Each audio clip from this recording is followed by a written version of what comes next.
Hey everyone, today I'm out here working on the old Hough 65 wheel loader, changing the steering pump. You can see it in here or not. I gotta clean that all up there, but that gear I just put in, what happened was, I have no clue how I was doing it. I keep the hydraulics covered over on it, but it was getting water into the hydraulics. So we had one winter, I went and fired it up, and the pump blew apart. She got water in it, froze up and broke. So it's been sitting here for some time, and I've had everything here to put together, but just time. But this is the original gear that come out of it. As you can see, there's no splines on this one. Now, of course, when I bought a pump for it, they all called for a spline shaft. So I'll take you over and show you here in a second the old pump and the new pump. But this is the cover. I just put a seal inside it. Didn't go in great, but when they machined me a new gear, I had to, I guess I have to back up a little bit. I ordered a new pump for it. I'll show you the pump. And it was, of course, it called for a spline. So I told them this is what I had a 2 keyways in it. They said, well, that's not original. Somebody's modified that. Well, wouldn't that be your luck? So anyhow, I had to order the pump. The guy said he had a gear that would work. The gear came, and it didn't, of course, have this collar on for your seal, and it wasn't butted off here, and a little bit shorter. I have it in the transmission. I really don't want to pull it back out to show you. So this is the actual pump that was on it. This is your steering pump, and they apparently through the years pulled this shaft out, and I have no idea why. I guess it must have stripped the teeth or something, let go, and machined it for a keyway. Now that shaft would be some hard to cut, but they did it. And this is the pump that I bought, of course, with a spline on it. So when he sent me the new gear, I had to take it to a machine shop and have a collar built onto it, and then have it capped, so of course fluid couldn't leak out of it, right? So when he did it, the other gear is probably 1/4 of an inch shorter. So I wanted him to make this lip, press it on, and let it stick out 1/4 of an inch, so it would be the same height as this one. But he didn't do that. He put it right on so it was flush, and then it's a little bit short. The seal should catch, but by the time I had a gasket and everything all in it, I was a little worried about it. So I didn't. So what I done was I put the seal in a little further. Should be okay. You know how it goes.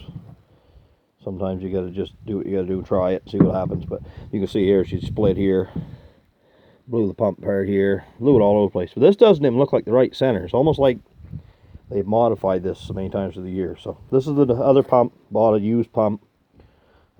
Should be fine. It's just like a Vickers pump. And then the gear and all that stuff. So I've had this stuff sitting here. This happened, we're talking a couple years ago. I just haven't had time to get to it and been gathering everything up for it. Of course, when it did it, I started it up and I had no hydraulics. So I get out the Tiger torch trying to thaw it out, and then I burnt some of the air lines off the brakes. And so I got to fix all that stuff too.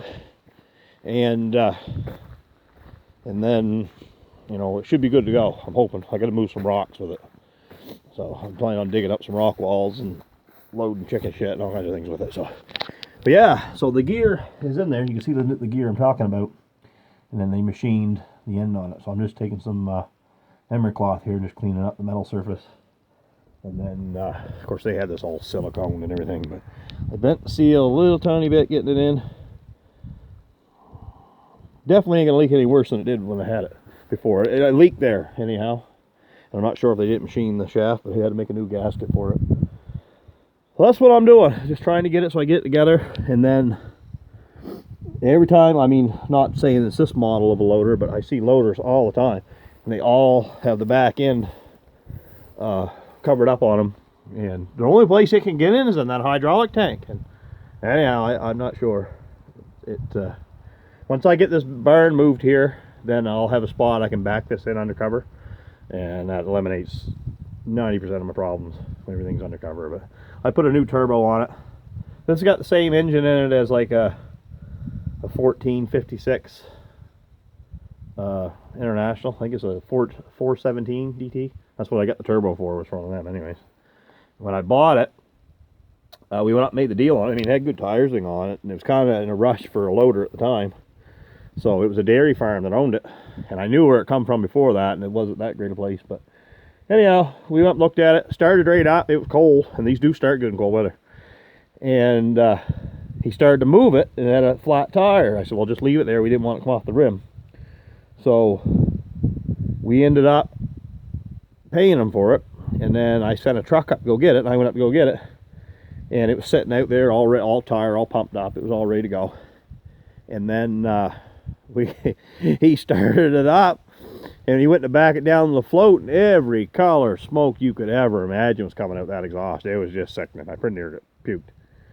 So that deal's the deal. I mean, I should have just told him, stick up his ass, keep it. But anyhow, I said, well, we'll figure it out when I get it home. So sure enough, I got home, and running it like 20 minutes, she blew 3 gallons of oil out of herself. Just anyway, but long story short, turbo went on it.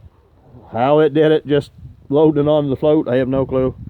And anyhow, but it always worked good. But anyhow, the water problem, I'm not sure. I'm hoping, well, I'm going to keep it undercover, but it has something to do with this tank, how it's leaking. Unless it's got a crack somewhere. So I don't know. I can't find it. But of course, you know what it's like, gravity, right? And water always sinks to the bottom, so it goes right down and then goes right straight to that pump. So I'll get this thing together and at least get a big tarp up over it till I get this barn moved. But I got a piece of equipment I'm planning on moving this weekend here, so I got to have this to be able to unload it. I haven't got tractor enough to be able to pick it up, so yeah. So anyways, I got airlines for it, I got fittings, I bought everything, hoping, and I got hydraulic. So I get this pump on it this morning. I got to go for a friend of mine. We're moving laying hens here today. I think we put 17,000 in on the weekend, and then another 19 coming the next 2 days. So we got to unload tractor trailers and get the layers in the barn. So I'm going to work at this, and then I got to be able to run the old General over to make sure everything's going to work, loading manure and all that stuff. So then for look, my battery box, it all disintegrated. So I'm hoping the time being I'll just get this jacked up in place, and then I'll just put a piece of angle iron across there just to hold it and build new boxes for it there in the winter time. I haven't got time to frig with that right now. But yeah, I mean, other than it had a leak there at that pump, and I mean, it's dirty here now, but I loaded wood ash with it. I think last I was using it and didn't get it washed off, but it really was a pretty good old loader, you know. But I got side panels for it. I took them off. I don't know where the hell they are. Here somewhere. A power shift transmission and stuff. The brakes work. You know, that's nice, especially loading trucks and stuff. So yeah, well, that's what I'm up to. I'm gonna get this thrown together today, and then I'll go over there and move. I think the tractor trailers are coming at like 3, so we'll work till probably 7 or 8, I'm guessing, and then do it all over again tomorrow. So I'd like to get this going and find out what's going to happen with it, make sure it's going to work all right, because you know what it's like, it's been setting too, right? So start up and other things happen, but yeah, just the way it goes, this old gear. But they are handy. I mean, anything you can use is handy, but I was using to unload those big, you know, 6,000 pound cement blocks and stuff there, and I mean, it's just a joke for this. So yeah, and this has third function on it too. Someday I'll build like a, you know, a bucket with spears on it so I can move around, bales around. But for the time being, I don't really need it. But handy for loading manure though. But anyhow, we'll talk at you later.